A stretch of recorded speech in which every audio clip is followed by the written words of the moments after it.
चलिए आज बात करते हैं सिरोही के देवड़ा चौहान राजवंश की। ये राजस्थान का एक ऐसा राज्य था जिसके बारे में शायद ज्यादा लोग नहीं जानते, लेकिन जिसकी आजादी की लौ हमेशा जलती रही। आइए इस कहानी में सीधे एक सवाल से गोता लगाते हैं जो इसकी पूरी कहानी की नींव रखेगा। हाँ, तो इसका जवाब है सिरोही। इन्होंने 1823 में अंग्रेजों के साथ एक संधि पर दस्तखत किए, जो कि उस दौर के बाकी राज्यों के मुकाबले काफी बाद में था। पर सवाल यह है कि ऐसा क्यों हुआ? और यही बात तो हमें ये सोचने पर मजबूर करती है कि आखिर इस अनोखे राज्य के शासक कौन थे और क्या है उनकी हिम्मत और अड़े रहने की ये दिलचस्प कहानी। तो इनकी कहानी को सही से समझने के लिए हमें समय में थोड़ा पीछे चलना होगा। चलिए चलते हैं 14वीं सदी में, जब इस सदी की शुरुआत हुई थी। तो कहानी शुरू होती है साल 1311 में।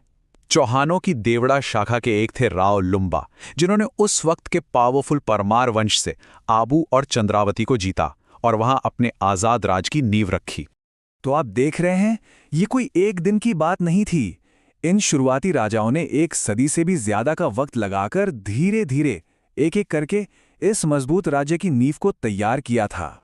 लेकिन देखिए, जब भी कोई नया राज्य उभरता है तो चुनौतियां तो आती ही हैं।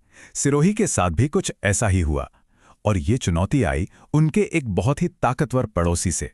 एक तरफ थे सिरोही के राव सहसमल, जो अपने राज्य को फैलाना चाहते थे, और दूसरी तरफ मेवाड़ के महान राणा कुंभा। जाहिर है, जब दोनों की महत्वाकांक्षाएं टकराईं तो नतीजा क्या हुआ? राणा कुंभा ने उन्हें जबरदस्त टक्कर दी और पीछे हटने पर मजबूर कर दिया।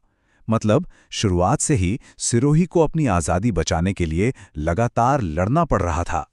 लेकिन मेवाड़ के साथ हुआ यह संघर्ष तो सिर्फ एक ट्रेलर था। इस राजवंश की कहानी का सबसे बड़ा, सबसे निर्णायक मोड़ तो अभी आना बाकी था। एक ऐसी जंग जो हिंदुस्तान के सबसे बड़े साम्राज्य के खिलाफ लड़ी गई। साल था 1583। जरा सोचकर देखिए, एक तरफ सिरोही जैसा छोटा सा राज्य और दूसरी तरफ विशाल मुगल सल्तनत। ये तो बिल्कुल वैसी ही लड़ाई थी जैसी हम कहानियों में सुनते हैं। अच्छा, तो ये जंग शुरू कैसे हुई? ये एकदम से नहीं हुआ था। इसकी शुरुआत हुई अकबर की एक सियासी चाल से, और फिर धीरे धीरे बात इतनी बढ़ गई कि एक बड़ी लड़ाई छिड़ गई। और नतीजा यकीन करना मुश्किल है, पर राव सुल्तान की सेना ने मुगलों को हरा दिया। और ये कोई छोटी मोटी जीत नहीं थी। जरा जीत का अंदाजा लगाइए। जगमाल समेत मुगलों के 9 बड़े कमांडर इस लड़ाई में मारे गए थे। 9। इस जंग में लड़ने वाले एक कवि थे दुर्साड़ा।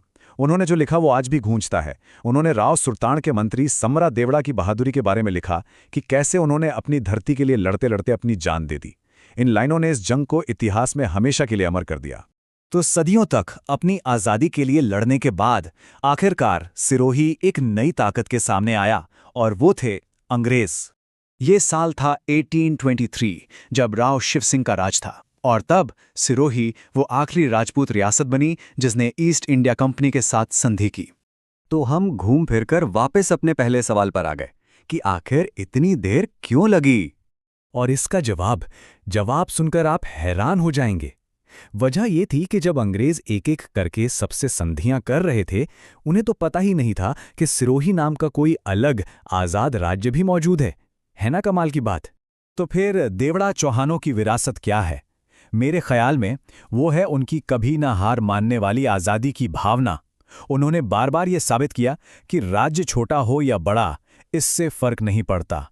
फर्क पड़ता है तो हिम्मत और जज्बे से। और ये पूरी कहानी हमें एक आखिरी सवाल पर लाकर छोड़ देती है। सोचिए, इतिहास में हम क्या याद रखते हैं? कौन तय करता है कि बहादुरी की कौन सी कहानी सुनाई जाएगी और कौन सी दत्तानी की लड़ाई की तरह कहीं गुम हो जाएगी? ये एक ऐसा सवाल है जिस पर हम सबको सोचना चाहिए। अगर आपको ये वीडियो पसंद आ रहा है तो जरूर एक लाइक कर दीजिए। आपका एक लाइक हमें और बेहतर वीडियो बनाने के लिए मोटिवेट करता है। अगर आपने अभी तक चैनल को सब्सक्राइब नहीं किया है तो अभी कर लीजिए, और साथ में बेल आइकन दबाइए ताकि जब भी नया वीडियो आए आप सबसे पहले देख सकें। वीडियो को अपने दोस्तों के साथ शेयर करना मत भूलिए। और अगर आप हमारे साथ टेलीग्राम और व्हाट्सएप ग्रुप में जुड़ना चाहते हैं तो नीचे डिस्क्रिप्शन में दिए गए लिंक पर क्लिक करें। वहां आपको अपडेट्स, नोट्स और खास कंटेंट सबसे पहले मिलेगा।